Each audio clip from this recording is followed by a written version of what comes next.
जय हिंद दोस्तों, Nikhil stock academy में एक बार फिर से आपका स्वागत है। दोस्तों आज सबसे पहले एक कमेंट लेते हैं। ट्रिप मैटर ये कोई सर है, उनका कोई इनका मैसेज कमेंट आया था। नाइस वीडियो, जो हमने बालकृष्ण इंडस्ट्रीज के बारे में डिस्कस किया था कि इसमें गिरावट आ सकती है, तो इसमें गिरावट भी आ रही है, तो उसके बारे में डिस्कस किया था। तो इन्होंने बोला nice video, thank you sir. इसमें प्लीज़ एनालिसिस मुथूट फाइनेंस, जो मुथूट फाइनेंस के बारे में डिस्कस करेंगे। एक फाइनेंस है जो गोल्ड पर लोन प्रोवाइड करवाते हैं, इसका एक दूसरा बिजनेस मॉडल, मतलब गोल्ड पर लोन प्रोवाइड करने वाले दो तरह के बिजनेस मॉडल है। एक तो मुथूट फाइनेंस, एक दूसरा एक होता है मनुपुरु फाइनेंस। तो मनुपुरु फाइनेंस के बारे में डिस्कस किया था हमने। अभी हम डिस्कस करते हैं कि मुथूट फाइनेंस के बारे में डिस्कस करते हैं कि उसका किस तरह का बिजनेस मॉडल है। ये गोल्ड पर लोन प्रोवाइड करने के अलावा उसका और कौन सा बिजनेस मॉडल है, म्यूचुअल फंड से रिलेटेड भी है, एनपीएस है, पैन कार्ड आदि का वे भी इसके सर्विस प्रोवाइड करवाते हैं। तो इसके बिजनेस मॉडल को देखेंगे, फंडामेंटल और टेक्निकल चार्ट के थ्रू समझने की कोशिश करते हैं। तो दोस्तों ये मुथूट फाइनेंस का टेक्निकल चार्ट है, वीकली टाइम फ्रेम का चार्ट है। इसमें देखिए एक अच्छी रैली थी। सबसे पहले तो ये 20% डाउन है, लगभग टॉप से 20% ही डाउन है।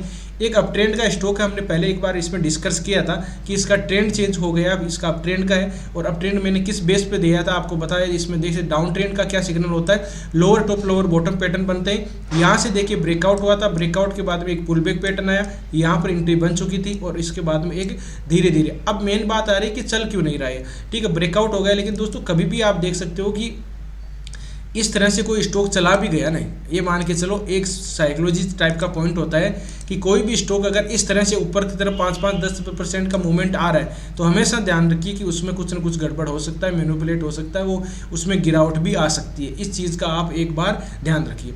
अगर कोई स्टॉक ये मान के चलीजिए कि ट्रेंड चेंज हो गया, अच्छा ब्रेकआउट हो रहा है और दूसरी वो 45 डिग्री के एंगल जो हम डिस्कस करते हैं उसमें जा रहा है और धीरे धीरे अप जाएगा। जिस तरह से अप ट्रेंड का क्या सिग्नल होता है, उसमें अप ट्रेंड में इस तरह से जाता है, ऊपर जाएगा नीचे जाएगा, अप ट्रेंड इस तरह से। तो ये तो दोस्तों ये अप ट्रेंड का रियल में सिग्नल है कि वो अप ट्रेंड का स्टॉक है, जिसमें कि आपको थोड़ी बहुत गिरावट दिखाई देगी, अप ट्रेंड में दिखाई देगा, थोड़ी बहुत गिरावट दिखाई देगी। तो इस तरह से इन लेवल पे अपने को बाइंग अपॉर्चुनिटी का मौका मिलता है। कभी भी आप जब भी इसको ट्रेंड चेंज होगा तो ये लेवल को ब्रेक कर देता है, तो यहाँ से अपने को निकल जाना है। ठीक है, इस चीज़ का ध्यान, 100% कुछ नहीं है, लेकिन आपको इस चीज़ को अप ट्रेंड में आइडेंटिफाई करने का एक तरीका होता है। तो अप ट्रेंड का अपन देख सकते हैं कि इसमें पहले एक डाउन ट्रेंड था और ये अप ट्रेंड का इस तरह से एग्जैक्ट आप मानोगे कि अप ट्रेंड का सिग्नल ही दिखाई दे रहा है। एक ट्रेड लाइन का भी सपोर्ट ले रहा है और लो हाई जो अपन अप ट्रेंड में higher top higher bottom pattern बन रहे हैं वो भी बन रहे हैं। तो अब देखते हैं कि किस तरह से अपने कहाँ पर बाइंग कर सकते हैं। देखिए ट्रेंड तो यहाँ पर चेंज हो गया था 1200 के लगभग, अभी 1400 के लगभग ट्रेड कर रहा है, तो प्रॉफिट में है। उसके बाद अब देखिए यहाँ पर आके यहाँ पर एक डोजी टाइप की कैंडलस्टिक पैटर्न भी बनी है। और मंथली टाइम फ्रेम की बात की जाए तो यहाँ पर एक ये कोई न्यूज़ की वजह से है, एक सेकंड, ये 2-3 दिन पहले एक मूवमेंट आया था, इसमें लगभग मतलब कि ये कितना था, लो लगाया था 1360 से लेके ये हाई रेजिस्टेंस मतलब 1525 तक है। बहुत अच्छा मूवमेंट था ये, मतलब कि कोई न्यूज़ की वजह से था, क्या था उस चीज़ को, तो ये इसको अपने को अवॉइड कर देना चाहिए। ठीक है, न्यूज़ की वजह से होता है तो वो उसको छोड़ दो।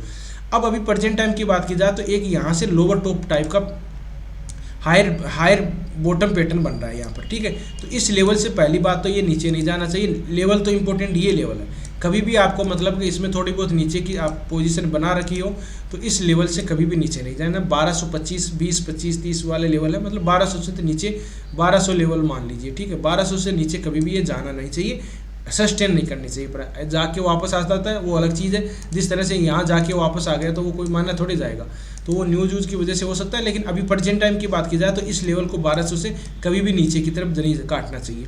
अब यहाँ पर आया तो एक बाइंग अपॉर्चुनिटी की ऊपर ही रहेगा। ठीक है, ये धीरे धीरे जाएगा तो मतलब अब ट्रेंड का सिग्नल है धीरे धीरे। अब इसका थोड़ा सी फंडामेंटल देख लेते हैं, वापस टेक्निकल चार्ट में आते हैं कि कहाँ पर अपने को दूसरा एक ट्रेड लाइन का भी रेजिस्टेंस मिल रहा है, उसको भी ब्रेकआउट करेगा। तो देखिए अपन इसका बिजनेस मॉडल देखते हैं। बिजनेस मॉडल की बात की जाए तो देखिए मुथूट फाइनेंस ये गोल्ड पर लोन प्रोवाइड करवाते हैं। अब किस अपन गोल्ड पहली इसकी मतलब मार्केट के भी इसने अच्छा कवर करेगा, मनुपुरु फाइनेंस की दोनों का कंपैरिजन किया जाए तो इसमें मुथूट फाइनेंस बहुत ही अच्छा बिजनेस मॉडल है। ये अमिताभ बच्चन जी इसके ब्रांड एम्बेसडर भी है। गोल्ड पर लोन है, गोल्ड लोन होम लोन भी प्रोवाइड करवाते हैं, हाउसिंग फाइनेंस का ये भी करते हैं, पर्सनल लोन भी ले सकते हो आप, इंश्योरेंस भी करवा सकते हो, मनी ट्रांसफ़र जो बाहर से विदेश से कोई भी मनी ट्रांसफ़र दूसरी करेंसी को उसको ट्रांसफ़र भी करा सकते हो। ये बाद में NCD है, म्यूचुअल फंड है। म्यूचुअल फंड के अलावा फिर बाद में पैन कार्ड है। पैन कार्ड भी अब देखिए पैन कार्ड अपन देखते हैं ये कॉरपोरेटिव जो दूसरे बिजनेस करते हैं तो उन तरह के भी ये आप यहाँ से पैन कार्ड बनवा सकते हो। फिर बाद में आता है कस्टमर ऑफर, ये अलग अलग है इसके। माइक्रो फाइनेंस है छोटे वाले के लिए। एनपीएस जो नेशनल पेंशन स्कीम होती है उसमें भी ये करते हैं। डिजिटल एंड कैशलेस है। तो ये मिलीग्राम रिवार्ड भी है, मिलीग्राम जो ट्रांसफ़र करते हैं उनमें आता है कुछ हिस्सा। तो ये इस तरह का बिजनेस मॉडल है। गोल्ड पर लोन प्रोवाइड करने के अलावा और तरह के भी ये इसको प्रोवाइड करवाते हैं। अब देखिए सर्विस प्रोवाइड करवाते हैं। अब इसका देखिए मार्केट कैप है 55,674 करोड़ का मार्केट कैप है। करंट प्राइस की बात करें तो 1387 है। हाई गया इसका 1537 है, लो गया 911 है। स्टॉक भी 14% का है। आरओसी इसका 12% है, आरओई इसका 17 है और फेस वैल्यू इसकी 10 है। तो ये नॉर्मली है, फेस वैल्यू इसकी 10 है। डिविडेंड एक इसमें अच्छी पॉजिटिव चीज़ है कि कंपनी प्रॉफिटेबल में होती है तभी ये डिविडेंड देती है, तो ये डिविडेंड भी देती है। ऐसे कोई घाटे में चल रही है कंपनी तो वो डिविडेंड भी प्रोवाइड नहीं करती है। अब बात करते हैं क्वार्टरली रिजल्ट की। बात की जाए तो क्वार्टरली रिजल्ट देखिए, सेल देखेंगे इन बाद में, इसमें रेवेन्यू कितना है, सेल नहीं इसमें रेवेन्यू है। इंटरेस्ट और एक्सपेंडिचर को दोनों को जोड़ देंगे तो ये बाद में इसमें घटा देंगे, माइनस कर देंगे रेवेन्यू से, तो अपने वो फाइनेंस प्रॉफिट आ जाएगा। अदर इनकम का देखेंगे और बाद में नेट प्रॉफिट। 3 क्वार्टरली रिजल्ट देखते हैं, जून, सितंबर, दिसंबर का। तो जून का कितना 2999 है, बाद में 3060 है, बाद में 3168 है। तो कह सकते हो कि इसका रेवेन्यू बढ़ रहा है धीरे धीरे। इंटरेस्ट और इसकी बात करें तो इसमें देख सकते हो कि दोनों 1064 था, बाद में 335 हो गया, 1156 है, बाद में 12 है। तो ये धीरे धीरे इस तरह से बढ़ रहा है।